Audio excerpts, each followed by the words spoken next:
Hi hello ನಮಸ್ಕಾರ. This is yours Karthik. So ಬುಧವಾರ ಹಬ್ಬದ ಶುಭಾಶಯಗಳು.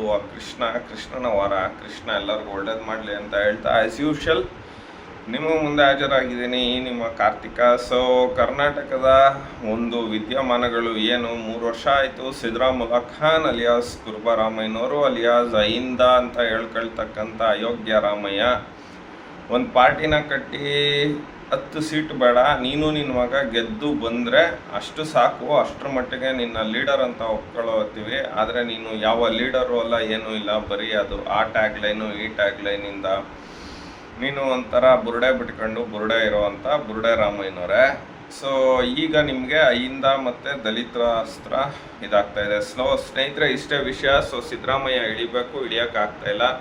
ಬಿಕಾಸ್ ಅವನು ಏನು ಅವ್ರದ್ದು ಸಮಸ್ಯೆ ಅಂತ ಅಂದರೆ ಅಧಿಕಾರ. ನಾನು ಇದ್ರೂ ವಿರೋಧ ಪಕ್ಷದ ನಾಯಕ ಆಗಿರಬೇಕು, ಇಲ್ಲ ಅಂದರೆ CM ಆಗಬೇಕು. ಇದು ಅವರ ಧೋರಣೆ, ಸೋ ಕಾಲ್ಡ್ ಸಿದ್ದರಾಮಯ್ಯ. ಸೊ ಈಗ ಇದಕ್ಕೆ ಒಂದೊಂದಾಗಿ ದಾಳನ ಬೀಳಿಸ್ತಾ ಇದ್ದಾನೆ. ನಾಚಿಕೆ ಆಗಲ್ವೇನ್ರಿ ಸಿದ್ದರಾಮಯ್ಯನವರೇ? ಈಗ ಅಲ್ಲ, ನೀವು ಇಳಿಯೋದಂತೂ ಖಚಿತ. 2ನೇ ತಾರೀಕು ನಾಳೆ ಅಥವಾ ನಾಳಿದ್ದು ನೀವು ರಾಜೀನಾಮೆ ಕೊಡೋದು ಖಚಿತ, ನಿಶ್ಚಿತ, ಉಚಿತ. ಆದರೆ ಶಿವಕುಮಾರ್ ಅವರು ನಮಗೇನಿಲ್ಲ, ನಮ್ಮ ಕಮ್ಯುನಿಟಿ ಅಥವಾ ಇನ್ನೊಂದು ಅಂತ ಹೇಳಲ್ಲ. ಆದರೆ ಅವರು ಮಾಡಿರೋದಕ್ಕೆ ಮುಖ್ಯಮಂತ್ರಿ ಆಗಬೇಕು ಮನುಷ್ಯ. ಬಟ್ ಆದರೆ ನಾನಾ ಸಮಸ್ಯೆಗಳು ಬರುತ್ತೆ. ಓಕೆ, ಅವ್ರಿಗಿಂತ ನೀನು ಬೆಟ್ರೋ, ನಿನಗಿಂತ ಅವ್ನು ಬೆಟ್ರೋ, ವಿ ಡೋಂಟ್ ನೋ. ಆದರೆ ಒಂದಂತೂ ನಿಜ, ನೀನು ನಿನ್ನ ಗಾಳಕ್ಕೆ ತಕ್ಕಂತೆ ಬಳಸ್ತೀಯಲ್ಲ ಅಹಿಂದ, ದಲಿತ. ಒಬ್ಬ ಒಕ್ಕಲಿಗ IG DGP ಆಗ್ತಾನೆ ಅಂದ್ಬಿಟ್ಟು ಕಿಶೋರ್ ಚಂದ್ರನ ನೀನು ಮಾಡೋದಕ್ಕೆ ಬಿಡಲಿಲ್ಲ. ಇವತ್ತು ಅದೇ ಒಬ್ಬ ನಮ್ಮ ಕಂಗ್ರ್ಯಾಚುಲೇಷನ್ಸ್ ಬ್ರದರ್ಸು, ಪಾಪ ನಿಂದು ಅವರು ಉಣ್ತಾರೆ, ಅವ್ರದ್ದು ನಿಂದು ಅವರ ಉಣ್ತಾರೆ, ಅವ್ರದನ್ನ ನೀನು ಉಣ್ತೀಯ. ಪ್ರೀತಿ, ವಿಶ್ವಾಸ, ನಂಬಿಕೆ ಎಲ್ಲವನ್ನು ಅದಕ್ಕೆ ಕೊಟ್ಟಿದ್ಯಾ ಪಾಪ. ಈಗ ದಾವಣಗೆರೆಯಲ್ಲಿ ಅದು ಬೇರೆ, ಅವರು ಈಗ ಉಣ್ಣಿಸ್ತಾರೆ ನಿನಗೆ. ಯಾವ ರೀತಿ ಉಣ್ಣಿಸ್ಬೇಕು ಪ್ರೀತಿ ವಿಶ್ವಾಸನ ಆ ರೀತಿ ಉಣ್ಣಿಸ್ತಾರೆ, ರೆಡಿಯಾಗವ್ರೆ ದಾವಣಗೆರೆಯಲ್ಲಿ. ಇರಲಿ ಸಿದ್ದರಾಮಯ್ಯನವರೇ, ಆವಾಗ ನಿಮಗೆ ಒಕ್ಕಲಿಗರು ನೆನಪಾಗ್ಲಿಲ್ವಾ? ನಿನ್ನ ಜನ್ಮಕ್ಕೆ ನಾಚಿಕೆ ಆಗಲ್ವೇನ್ರಿ ಸಿದ್ದರಾಮಯ್ಯನವರೇ? ಒಕ್ಕಲಿಗರಿಗೆ ಇಷ್ಟೆಲ್ಲ ಅನ್ಯಾಯ ಮಾಡಿಬಿಟ್ಟು ಲೋಕಸಭೆಯಲ್ಲಿ ನಮ್ಮ ಮಟ್ಟಕ್ಕೆ ಹೋಗಿದ್ದಲ್ಲ ನೀನು. ಅಲ್ಲಿಗೆ ನಿನಗೆ ಅಧಿಕಾರದ ತೆವಲು ತೀಟ ಎಷ್ಟಿದೆ. ಆಯ್ತು, ಅದನ್ನು ಬಿಟ್ಬಿಡೋಣ. ಇನ್ನು ದಲಿತ ಮುಖ್ಯಮಂತ್ರಿ, ದಲಿತರನ್ನ ಮಾಡಬೇಕು, ಅದು ಮಾಡಬೇಕು, ಇದು ಮಾಡಬೇಕು ಅಂತ ಕಡ್ದು ಕಟ್ಟೆ ಆಗ್ತೀಯಲ್ಲ. ಇದೇ ಶ್ರೀನಿವಾಸ್ ಪ್ರಸಾದನ್ನ ಕೇಳ್ದೆ ಅವ್ರನ್ನ ಒದ್ದೋಡಿಸ್ದಲ್ಲ, ಆವಾಗ ನಿನಗೆ ನೆನಪು ಬರಲಿಲ್ವಾ? ಅವರು ಆ ರಿವೆಂಜ್ಗೆ ನಿನ್ನನ್ನು ಚಾಮುಂಡೇಶ್ವರಿಯಿಂದನೇ ಪರ್ಮನೆಂಟಾಗಿ ಒದ್ದೋಡಿಸಿದ್ರು, ಅದು ಬೇರೆ.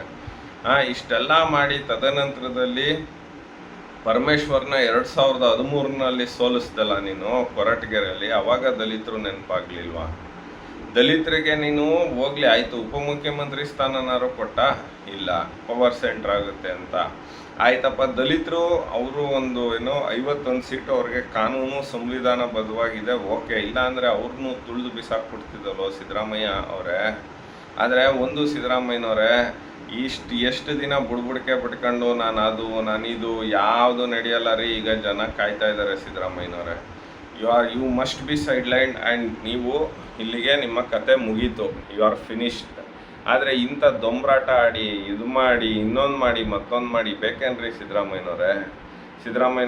ನೀವು ದಲಿತರಿಗೆ ಏನೇನು ಮಾಡಿದ್ದೀರಾ, ಒಕ್ಕಲಿಗರಿಗೆ ಏನೇನು ಮಾಡಿದ್ದೀರಾ, ಲಿಂಗಾಯತರಿಗೆ ಏನೇನು ಮಾಡಿದ್ದೀರಾ? ಯಾರಿಗೂ ನೀವು ನಿಮ್ಮ ಸ್ವಾರ್ಥಕ್ಕೆ ಮಾಡಿದ್ದು ಬಿಟ್ಟರೆ ಎಲ್ಲರಿಗೂ ಏನೇನು ನೀವು ಮಾಡಿದ್ದೀರಾ. ಜಾಫರ್ ಶರೀಫ್ ಮಗನ ಸೋಲಿಸಿದಂಥ ಅಯೋಗ್ಯ ರಾಮಯ್ಯನವರು ನೀವು. ಅಲ್ಲಿ ಬೈರ್ತಿ ಸುರೇಶ್ನ ಗೆಲ್ಲಿಸ್ಕೊಂಡು ಖರ್ಗೆ ಕ್ಯಾಂಡಿಡೇಟ್ನ ಸೋಲಿಸಿದಂಥ ಒಬ್ಬ ನೀಚ ರಾಮಯ್ಯ ನೀನು. ಇವತ್ತು ನಿನಗೆ ಮುಸ್ಲಿಮ್ಸ್ ಬೇಕು, ದಲಿತರು ಬೇಕು, ಇನ್ನೊಂದು ಬೇಕು. ಆವಾಗ ದಲಿತರದು ಉಣ್ಬೇಕಿತ್ತು. ಎಲ್ಲ ಕೊಡಿ ಪ್ರೀತಿ ವಿಶ್ವಾಸನ ಪಾಪ ಆವಾಗ ನಿಮಗೆ ನೆನಪು ಬರಲಿಲ್ಲ. ಸೊ ಸಿದ್ದರಾಮಯ್ಯನವರೇ, ಇವತ್ತು ನಿನಗೆ ಯಾವ ರೀತಿ ಅವರು ಉಣ್ಣಿಸ್ತಾರೆ ಅಂದರೆ, ನೀನು ಮಾಡಿರ್ತಕ್ಕಂಥ ಮೋಸ, ನೀನು ಮಾಡಿರ್ತಕ್ಕಂಥ ನಂಬಿಕೆ ದ್ರೋಹ, ಇವೆಲ್ಲವನ್ನು ಮನಗೊಂಡಂಥ ಕಂಗ್ರ್ಯಾಚುಲೇಷನ್ಸ್ ಬ್ರದರ್ಸ್ ಸಮಾಜ ಅಲಿಯಾಸ್ ಮುಸ್ಲಿಂ ಅವರು ನಿನಗೆ ಸೋಲಿನ ಒಂದು ಸೋಲು ಅಂದರೆ ಕಾಂಗ್ರೆಸ್ ಪಕ್ಷದ ಸೋಲನ್ನು ಯಾವ ರೀತಿ ಉಣಿಸ್ತಾರೆ ಅನ್ನೋದನ್ನು ಕಾದು ನೋಡ್ತಾ ಇದ್ದೀವಿ. ಒಂದು ವೇಳೆ ಗೆದ್ದರೆ ಒಂದು ಸಣ್ಣ ಮಾರ್ಜಿನಲ್ಲಿ ಗೆಲ್ಬೋದು 2 ಕಡೆ. ಆದರೆ ನನ್ನ ಪ್ರಕಾರ 2 ಕಡೆನೂ ನೀವು ಗೆಲ್ಲಬಾರ್ದು. ಜನ ಈ ಸಲ ಬುದ್ಧಿವಂತರಾಗಿದ್ದಾರೆ. ನಾನು ಒನ್ಸ್ ಅಗೇನ್ ಒಕ್ಕಲಿಗರು ಮತ್ತು ಲಿಂಗಾಯತರಿಗೆ ಕೇಳೋದು ಇಷ್ಟೆಲ್ಲ ಆಟ ಆಡ್ತಕ್ಕಂಥ ಸಿದ್ದರಾಮಯ್ಯನಿಗೆ ನೀವು ಮತ್ತೆ ಓಟ್ ಹಾಕ್ಬೇಕಾ ಪಕ್ಷಕ್ಕೆ?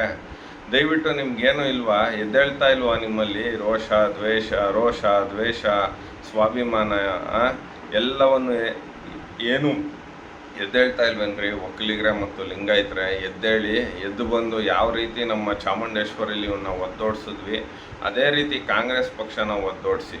ಇನ್ನು ಶಿವಕುಮಾರ್ ನನಗೂ ಪೆನ್ನು ಪೇಪರ್ ಕೊಡಲ್ವಾ, ಅದು ಕೊಡಲ್ವಾ ಇದು ಕೊಡಲ್ವಾ ಅಂತ ಹೇಳಿರ್ತಕ್ಕಂಥ ಒಬ್ಬ ಅಯೋಗ್ಯ.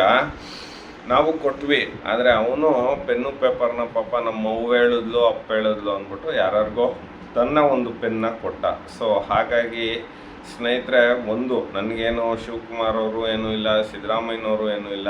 ರಾಜ್ಯದ ಒಂದು ಅಭಿವೃದ್ಧಿ ಅಥವಾ ರಾಜ್ಯದ ಒಂದು ಆಡಳಿತ ಅಥವಾ ರಾಜ್ಯದ ಒಂದು ಯಾವ ರೀತಿ ರಾಜ್ಯ ಮುಂದಕ್ಕೆ ಹೋಗುತ್ತೆ ಅಥವಾ ಯಾವ ರೀತಿ ರಾಜ್ಯ ಒಂದು ಸುಸ್ಥಿರವಾಗಿ ರಾಜ್ಯ ನಡಿಬೇಕು ಅನ್ನೋದೇ ಒಂದು ಆಸೆ. ದಯವಿಟ್ಟು ಈ ಬಾರಿ ಆದ್ರೂ NDA ಅಭ್ಯರ್ಥಿಗಳಿಗೆ ಮತ ಹಾಕಿ. ಈ ಬಾರಿ ಇವ್ರು ಯಾವುದೇ ಕಾರಣಕ್ಕೂ ಬರೋದಿಲ್ಲ. ಗ್ಯಾರಂಟಿ ಜನ ನೋಡಾಯಿತು, ಗ್ಯಾರಂಟಿ ಜನ ಕೈ ಮುಗಿದಾಯಿತು. ಜನ ಇವತ್ತು ಹೇಳೋದು ನಮಗೆ ಲೈಫಿನ ಗ್ಯಾರಂಟಿ ಬೇಕು, ಜೀವನದ ಗ್ಯಾರಂಟಿ ಬೇಕು, ನಮಗೆ ನಮ್ಮ ಬದುಕಿನ ಗ್ಯಾರಂಟಿ ಬೇಕು. ನಿಮ್ಮ ಗ್ಯಾರಂಟಿಗಳು ಯಾವುದು ಬೇಡ, ಮುಂದಿನ ಬಾರಿ ನಾವೇನು ಮಾಡಬೇಕು ನಮಗೆ ಗೊತ್ತು ಅಂತ ಒಂದು ಮನಸ್ಥಿತಿ ಜನಗಳಿಗೆ ಬಂದಿದೆ. ಆದರೆ ಈ ದೊಂಬರಾಟಕ್ಕೆ 2ನೇ ತಾರೀಕು ಆದ ತಕ್ಷಣ ದೊಂಬರಾಟ ಶುರು, ಸಿದ್ದರಾಮಯ್ಯ ರಾಜೀನಾಮೆ ಕೊಡೋದು ಶುರು. ಆದರೆ ಯಾರು ಮುಖ್ಯಮಂತ್ರಿ ಆಗ್ತಾರೆ, ಡಾರ್ಕ್ ಹಾರ್ಸ್ ಆಗ್ತಾರೆ, ದಟ್ ಈಸ್ ದ ಒಂದು ಸಸ್ಪೆನ್ಸ್ ಅಂತ ಹೇಳ್ತಾ, ಆ್ಯಸ್ ಯೂಶುವಲ್ ಇದು ಇವತ್ತಿನ ಕರ್ನಾಟಕದ ಸ್ಥಿತಿಗತಿ. ಮುಂದಿನ ಮುಖ್ಯಮಂತ್ರಿ ಯಾರು? ನಮಸ್ಕಾರ ಸ್ನೇಹಿತರೆ, ಆ್ಯಸ್ ಯೂಶುವಲ್ ನಿಮ್ಮ ಕಾರ್ತಿಕ್.